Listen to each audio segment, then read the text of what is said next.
ನಮಸ್ತೆ ಸ್ನೇಹಿತರೆ, ಇವತ್ತು ನಾವು ಅಂತಿಮ BA ಇತಿಹಾಸ ಕೋರ್ಸ್ 3, ಕೋರ್ಸ್ 4, ಕೋರ್ಸ್ 5ರಲ್ಲಿ ನೀವು ಓದಲೇಬೇಕಾಗಿರುವಂತಹ ಪ್ರಶ್ನೆಗಳನ್ನು ನಾನು ನಿಮಗೆ ಮತ್ತೊಮ್ಮೆ ತಿಳಿಸ್ತಾ ಹೋಗ್ತಾನೆ. ಈಗಾಗಲೇ ನಾನು ಅವುಗಳನ್ನು ವಿಡಿಯೋವನ್ನು ಮಾಡಿದ್ದೇನೆ, ಪ್ಲೇಲಿಸ್ಟಲ್ಲಿದೆ. ಆರಂಭದಿಂದ ಮತ್ತೊಮ್ಮೆ ಅದನ್ನು ನಿಮಗೆ ನಾನು ಹೇಳ್ತಾ ಹೋಗ್ತೇನೆ.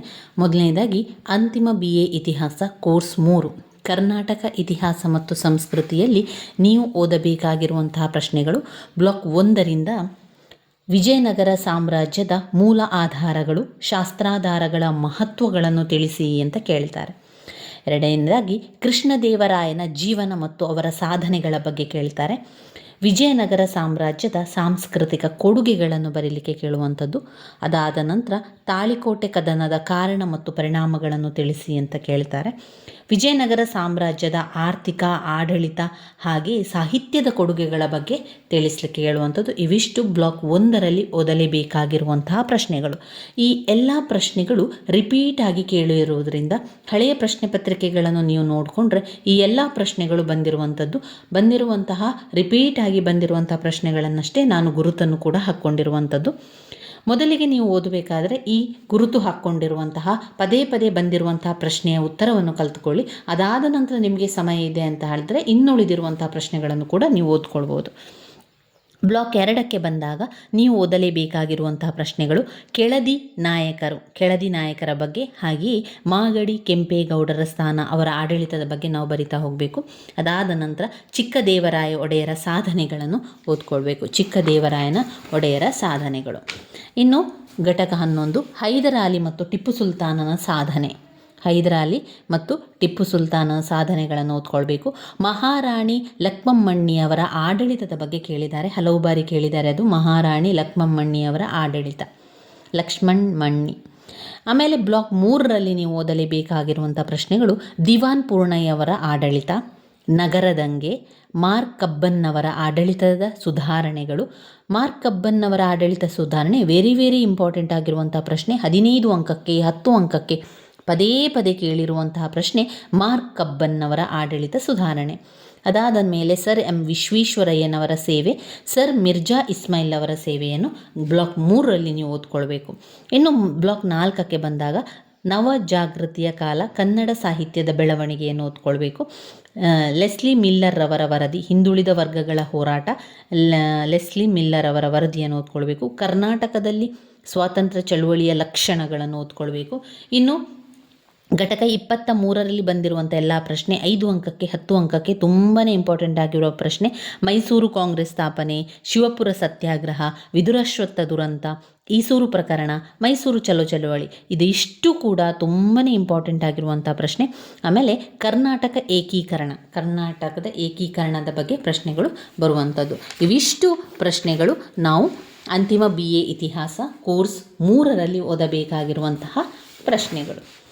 ಇನ್ನು ಬರುವಂಥದ್ದು ಅಂತಿಮ BA ಇತಿಹಾಸ ಕೋರ್ಸ್ 4ರಲ್ಲಿ ನೀವು ಓದಲೇಬೇಕಾಗಿರುವಂತಹ ಪ್ರಶ್ನೆಗಳು ಆಧುನಿಕ ಜಗತ್ತಿನ ಇತಿಹಾಸ. ಮೊದಲನೆಯದಾಗಿ ಪುನರುಜ್ಜೀವನದ ಕೊಡುಗೆಯನ್ನು ತಿಳಿಸಿ, ಭೌಗೋಳಿಕ ಅನ್ವೇಷಣೆಗಳ ಕಾರಣ ಮತ್ತು ಫಲಿತಾಂಶಗಳನ್ನು ಕೂಡ ಓದ್ಕೊಳ್ಬೇಕು. ಬೇರೆ ಬೇರೆ ಆಗಿರುವಂಥದ್ದು ಪುನರುಜ್ಜೀವನದ ಕೊಡುಗೆಗಳನ್ನು ತಿಳಿಸಿ. ಆಮೇಲೆ ಭೌಗೋಳಿಕ ಅನ್ವೇಷಣೆಗಳ ಕಾರಣ ಮತ್ತು ಫಲಿತಾಂಶವನ್ನು ವಿವರಿಸಲಿಕ್ಕೆ. ಅದಾದ ನಂತರ ಫ್ರಾನ್ಸಿನ ಮಹಾಕ್ರಾಂತಿಯ ಮಹತ್ವವನ್ನು ಓದ್ಕೊಳ್ಳಿ, ಫ್ರಾನ್ಸಿನ ಮಹಾಕ್ರಾಂತಿಯ ಮಹತ್ವ. ಅದಾದ ಮೇಲೆ ನೆಪೋಲಿಯನ್ನವರ ಏಳಿಗೆ, ಅವರ ಸುಧಾರಣೆ ಮತ್ತು ದಿಗ್ವಿಜಯ. ನೆಪೋಲಿಯನ್ನವರ ಏಳಿಗೆ, ಅವರ ಸುಧಾರಣೆ ಮತ್ತು ದಿಗ್ವಿಜಯ ಕೂಡ ಇಂಪಾರ್ಟೆಂಟ್. ಹಾಗೆ ನೆಪೋಲಿಯನ್ ಅವರ ಅವನತಿಗೆ ಕಾರಣಗಳು ಬ್ಲಾಕ್ 1ರಲ್ಲಿ ಓದಬೇಕಾಗಿರುವಂಥ ಪ್ರಶ್ನೆಗಳು. ಇನ್ನು ಬ್ಲಾಕ್ 2ರಲ್ಲಿ ಓದಬೇಕಾಗಿರುವಂಥ ಪ್ರಶ್ನೆಗಳು ವಿಯೆನ್ನಾ ಕಾಂಗ್ರೆಸ್ ಮೆಟರ್ನಿಕ್ ಪಾತ್ರವನ್ನು ವಿವರಿಸಿ, 1830 ಹಾಗೂ 1848 ಕ್ರಾಂತಿಯ ಕಾರಣ ಮತ್ತು ಪರಿಣಾಮಗಳನ್ನು ತಿಳಿಸಿ, ಕ್ರಿಮಿಯಾ ಯುದ್ಧದ ಕಾರಣ ಮತ್ತು ಪರಿಣಾಮಗಳನ್ನು ತಿಳಿಸಿ, ಬಾಲ್ಕನ್ ಯುದ್ಧದ ಬಗ್ಗೆ ಕೂಡ ಕೇಳಿದ್ದಾರೆ. ಇನ್ನು ಕೈಗಾರಿಕಾ ಕ್ರಾಂತಿ, ಬಂಡವಾಳಶಾಹಿತ್ವದ ಸಿದ್ಧಾಂತವನ್ನು ವಿವರಿಸಿ, ಸಮಾಜವಾದದ ಸಿದ್ಧಾಂತಗಳನ್ನು ತಿಳಿಸಿ ಅಂತ ಕೇಳಿದ್ದಾರೆ. ಇನ್ನು ಬ್ಲಾಕ್ 3ರಲ್ಲಿ ನಾವು ಓದಲೇಬೇಕಾಗಿರುವಂಥ ಪ್ರಶ್ನೆಗಳು ಇಟಲಿಯ ಏಕೀಕರಣದ ಪರಿಶೀಲನೆಯ ಬಗ್ಗೆ ತಿಳಿಸಿ, ಕೇವೂರವರ ಒಂದು ವಿಚಾರಗಳನ್ನು ತಿಳಿಸಲಿಕ್ಕೆ ಕೇಳಿದ್ದಾರೆ. ಆಮೇಲೆ ಜರ್ಮನಿ ಏಕೀಕರಣ, ಬಿಸ್ಮಾರ್ಕ್ ಅವರ ಒಂದು ಚಳುವಳಿಯ ಬಗ್ಗೆ, ರಕ್ತ ಮತ್ತು ಉಕ್ಕಿನ ನೀತಿ, ಅದನ್ನು ಓದ್ಕೊಳ್ಳಿ. ಬಾಲ್ಕನ್ ಬಿಕ್ಕಟ್ಟು, ಮೊದಲನೆಯ ಮಹಾಯುದ್ಧದ ಕಾರಣ ಮತ್ತು ಪರಿಣಾಮಗಳು, ವೆರಿ ವೆರಿ ಇಂಪಾರ್ಟೆಂಟ್ ಆಗಿರುವಂಥದ್ದು. ಮೊದಲನೆಯ ಮಹಾಯುದ್ಧದ ಕಾರಣ ಪರಿಣಾಮ ಹಾಗೆ ಎರಡನೆಯ ಮಹಾಯುದ್ಧದ ಕಾರಣ ಪರಿಣಾಮ ಕೂಡ ತುಂಬಾ ಮುಖ್ಯವಾಗಿರುವಂತಹ ಪ್ರಶ್ನೆ. ಇನ್ನು ಸ್ಟಾಲಿನ್ ಆಂತರಿಕ ವಿದೇಶಾಂಗ ನೀತಿಯ ಬಗ್ಗೆ, ಎರಡನೆಯ ಮಹಾಯುದ್ಧದ ಕಾರಣ ಪರಿಣಾಮಗಳು, ವಿಶ್ವಸಂಸ್ಥೆಯ ಸ್ಥಾಪನೆಯ ರಚನೆ ಸಾಧನೆಯ ಬಗ್ಗೆ, ಶೀತಲ ಸಮರ ಶಕ್ತಿ ಬಣಗಳ ಹಂತಗಳನ್ನು ತಿಳಿಸಿ ಅಂತ ಕೇಳಿದ್ದಾರೆ. ಎರಡನೇ ಮಹಾಯುದ್ಧದಲ್ಲಿ ಆರಂಭಕ್ಕೆ ಬೆನಿಟೋ ಮುಸಲೋನಿ ಎಷ್ಟರ ಮಟ್ಟಿಗೆ ಕಾರಣ ಎನ್ನುವಂಥದ್ದು. ಹಾಗೆ ಜೋಸೆಫ್ ಸ್ಟಾಲಿನ್ ಆಂತರಿಕ ಮತ್ತು ವಿದೇಶಾಂಗ ನೀತಿ, ನೆಪೋಲಿಯನ್ ಬೊನೋಪಾರ್ಟಿ ಜೀವನದ ಸಾಧನೆಗಳು, ಹಾಗೆಯೇ ಮೊದಲ ಮಹಾಯುದ್ಧದ ಕಾರಣ ಫಲಿತಾಂಶ. ಇವಿಷ್ಟು ಅಂತಿಮ BA ಇತಿಹಾಸ ಕೋರ್ಸ್ 4 ಆಧುನಿಕ ಜಗತ್ತಿನ ಇತಿಹಾಸದಲ್ಲಿ ಓದಲೇಬೇಕಾಗಿರುವಂತಹ ಮುಖ್ಯವಾದಂತಹ ಪ್ರಶ್ನೆಗಳು. ಇನ್ನು ಬರುವಂಥದ್ದು ಅಂತಿಮ BA ಇತಿಹಾಸ ಕೋರ್ಸ್ 5ರಲ್ಲಿ ಏಷ್ಯಾದಲ್ಲಿ ವಸಾಹತುಶಾಹಿತ್ವ ಮತ್ತು ರಾಷ್ಟ್ರೀಯತೆಯಲ್ಲಿ ನೀವು ಓದಲೇಬೇಕಾಗಿರುವಂತಹ ಪ್ರಶ್ನೆಗಳು ಅಂದರೆ, ಒಂದು ವಿಕ್ಟೋರಿಯಾ ರಾಣಿಯ ಘೋಷಣೆ. ವಿಕ್ಟೋರಿಯಾ ರಾಣಿಯ ಘೋಷಣೆ ತುಂಬಾ ಮುಖ್ಯವಾಗಿರುವ ಪ್ರಶ್ನೆ.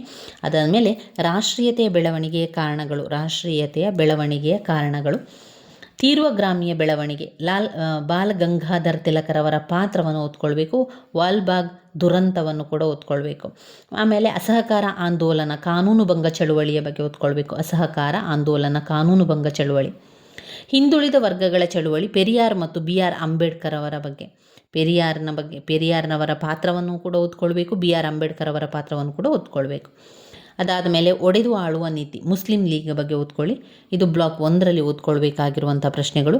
ಇನ್ನು ಬ್ಲಾಕ್ 2ರಲ್ಲಿ ನೀವು ಓದ್ಕೊಳ್ಬೇಕಾಗಿರುವಂಥ ಪ್ರಶ್ನೆ ಬಕ್ಸರ್ ದಂಗೆ, ಡಾಕ್ಟರ್ ಸನ್ಯತ್ ಸೇನ್ ಅವರ ಒಂದು ವಿಚಾರವನ್ನು, ಕಾರಣಗಳನ್ನು ತಿಳಿಸಿ. 1911ರ ಕ್ರಾಂತಿಯ ಕಾರಣ ಮತ್ತು ಪರಿಣಾಮಗಳನ್ನು ತಿಳಿಸಿ ಅಂತ ಕೇಳಿದ್ದಾರೆ. ಚೀನಾ ಜಪಾನ್ ಯುದ್ಧದ ಕಾರಣ ಪರಿಣಾಮಗಳು, ಆಮೇಲೆ ರಾಷ್ಟ್ರೀಯವಾದಿಗಳು ಕಮ್ಯುನಿಸ್ಟ್ ನಡುವೆ ಸಂಘರ್ಷ,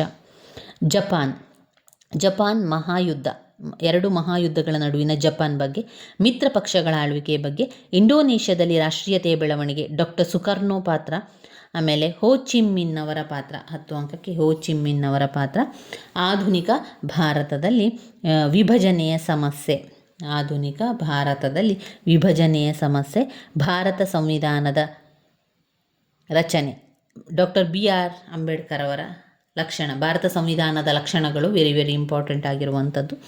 ಆಮೇಲೆ ವಿದೇಶಾಂಗ ನೀತಿಯ ಲಕ್ಷಣ 10 ಅಂಕಕ್ಕೆ, ಭಾಷಾಧಾರಿತ ರಾಜ್ಯಗಳ ರಚನೆಗೆ ಕಾರಣ, ಮೂಲಭೂತ ಹಕ್ಕುಗಳ ಬಗ್ಗೆ, ಭಾರತದ ಹೋರಾಟದಲ್ಲಿ ಸುಭಾಷ್ ಚಂದ್ರ ಬೋಸರವರ ಕೊಡುಗೆ, ಸನ್ಯತ್ ಸೇನ್ ಅವರ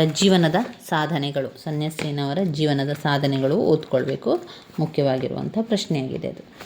ಇನ್ನು ಇದರಲ್ಲಿ ನೋಡಿ ಅಂತಿಮ BA ಇತಿಹಾಸ ಕೋರ್ಸ್ 5ರ ಹಳೆಯ ಪ್ರಶ್ನೆ ಪತ್ರಿಕೆಯನ್ನು ನೋಡುವ. 2024ರ ಪ್ರಶ್ನೆ ಪತ್ರಿಕೆ 5 ಅಂಕಕ್ಕೆ ಬಂದಿರುವಂಥದ್ದು. ಬ್ರಿಟಿಷರ ಆಡಳಿತ ನೀತಿ, ಖಿಲಾಫತ್ ಚಳುವಳಿ, ಮಂಚೂರಿಯನ್ ಬಿಕ್ಕಟ್ಟು, ಪರ್ಲ್ ಹಾರ್ಬರ್ ಮೇಲೆ ದಾಳಿ, ಪೋರ್ಟ್ಮೌತ್ ಒಪ್ಪಂದ, ಪೂನಾ ಒಪ್ಪಂದ. 10 ಅಂಕದ ಪ್ರಶ್ನೆಗಳು. 1857ರ ದಂಗೆಯ ಕಾರಣವನ್ನು ಚರ್ಚಿಸಿ, ಚೀನಾ ಜಪಾನ್ ಯುದ್ಧದ ಕಾರಣ ಪರಿಣಾಮಗಳು, ವಾಷಿಂಗ್ಟನ್ ಸಮ್ಮೇಳನ ಕಾರಣ ಸಾಧನೆಗಳು, ಇಂಡೋನೇಷ್ಯಾದ ವಸಾಹತೀಕರಣ ವಿವರಣೆ, ಭಾರತದ ವಿಭಜನೆಗೆ ಕಾರಣಗಳು, ಭಾರತದ ವಿಭಜನೆಯ ಕಾರಣಗಳು. ನೋಡು, ವಿಭಜನೆಯ ಸಮಸ್ಯೆಗಳು, ಭಾರತದ ವಿಭಜನೆಯ ಸಮಸ್ಯೆಗಳು ಬ್ಲಾಕ್ 4ರಲ್ಲಿದೆ ನೋಡಿ. ಇಲ್ಲಿ ಅವರು 15 ಅಂಕಕ್ಕೆ, ಅಂದರೆ ಹಳೆಯ ಪ್ರಶ್ನೆ ಪತ್ರಿಕೆಯಲ್ಲಿ 15 ಅಂಕ ಕೊಟ್ಟಿದ್ದಾರೆ. 2024ರ ಪ್ರಶ್ನೆ ಪತ್ರಿಕೆಯಲ್ಲಿ ಅದೇ ಪ್ರಶ್ನೆ 10 ಅಂಕಕ್ಕೆ ಕೇಳಿದ್ದಾರೆ ನೋಡಿ. ಇಂಪಾರ್ಟೆಂಟ್ ಆಗಿರುವ ಪ್ರಶ್ನೆಗಳದು. ಕ್ವಿಟ್ ಇಂಡಿಯಾ ಚಳುವಳಿಯ ಕುರಿತು ಬರೆಯಿರಿ. ಇನ್ನು 15 ಅಂಕದ ಪ್ರಶ್ನೆ, ಕ್ವಿಟ್ ಇಂಡಿಯಾ ಚಳುವಳಿಯ ಬಗ್ಗೆ ಬರೆಯಿರಿ. ಭಾರತದ ವಿದೇಶಾಂಗ ನೀತಿಯ ಮುಖ್ಯ ಲಕ್ಷಣಗಳನ್ನು, ವಿದೇಶಾಂಗ ನೀತಿಯ ಲಕ್ಷಣಗಳು ನೋಡಿ. ಹಳೆಯ ಪ್ರಶ್ನೆ ಪತ್ರಿಕೆಯಲ್ಲಿ 10 ಅಂಕಕ್ಕೆ ಕೇಳಿದ್ದಾರೆ. 2024ರ ಪ್ರಶ್ನೆಯಲ್ಲಿ ವಿದೇಶಾಂಗ ನೀತಿಯ ಲಕ್ಷಣಗಳ ಬಗ್ಗೆ 15 ಅಂಕಕ್ಕೆ ಕೇಳಿದ್ದಾರೆ. ಭಾರತದಲ್ಲಿ ಕೋಮುವಾದದ ಬೆಳವಣಿಗೆಯ ಕಾರಣಗಳನ್ನು ವಿವರಿಸಿ. ಹೋ ಚಿನ್ ಮಿನ್ ಅವರ ಸಾಧನೆಗಳು 10 ಅಂಕಕ್ಕೆ ಹಳೆಯ ಪ್ರಶ್ನೆ ಪತ್ರಿಕೆಯಲ್ಲಿ 10 ಅಂಕಕ್ಕೆ, 2024ರ ಪ್ರಶ್ನೆಯ ಪತ್ರಿಕೆಯಲ್ಲಿ 15 ಅಂಕಕ್ಕೆ ಕೇಳಿರುವಂಥ ಪ್ರಶ್ನೆ ಹೋ ಚಿನ್ ಮಿನ್ ಅವರ ಸಾಧನೆಗಳು. ಇವಿಷ್ಟು ಕೋರ್ಸ್ 5ರಲ್ಲಿ ಬರುವಂತಹ ಪ್ರಶ್ನೆಗಳಾಗಿದೆ ಸ್ನೇಹಿತರೆ. ಇವಿಷ್ಟನ್ನು ಓದ್ಕೊಳ್ಳಿ, ಗುರುತನ್ನು ಹಾಕ್ಕೊಳ್ಳಿ. ನಿಮ್ಮ ಪುಸ್ತಕ ಟೆಕ್ಸ್ಟ್ ಬುಕ್ ಇದ್ದರೆ ಆ ಟೆಕ್ಸ್ಟ್ ಬುಕ್ಕಲ್ಲಿ ಗುರುತನ್ನು ಹಾಕ್ಕೊಳ್ಳಿ.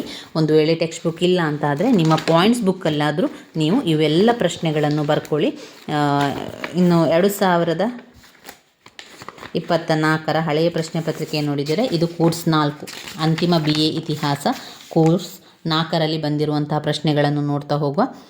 5 ಅಂಕದ ಪ್ರಶ್ನೆಗಳು. ವೋಲ್ಟೇರ್, ಆಸ್ಟ್ರಿನ್ ಒಪ್ಪಂದ, ಕರ್ಫ್ಯೂ ಬಿಕ್ಕಟ್ಟು, JM ಕೇನ್ಸ್, ಸೈಂಟ್ ಸೈಮನ್, ಫ್ರೆಂಚರ ರಿವೈಂಡ್ ಚಳುವಳಿ,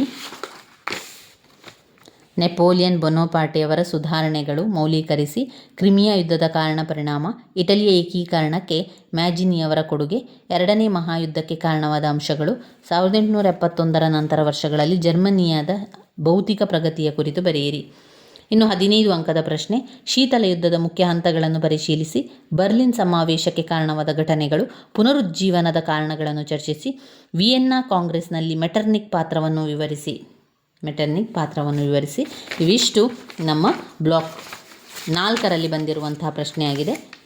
ಅಂತಿಮ BA ಇತಿಹಾಸ ಕೋರ್ಸ್ 4ರ ಪ್ರಶ್ನೆ, ಹಾಗೆ ಅಂತಿಮ BA ಇತಿಹಾಸ ಕೋರ್ಸ್ 3ರ ಪ್ರಶ್ನೆ ಪತ್ರಿಕೆಯನ್ನು ನೋಡುವ.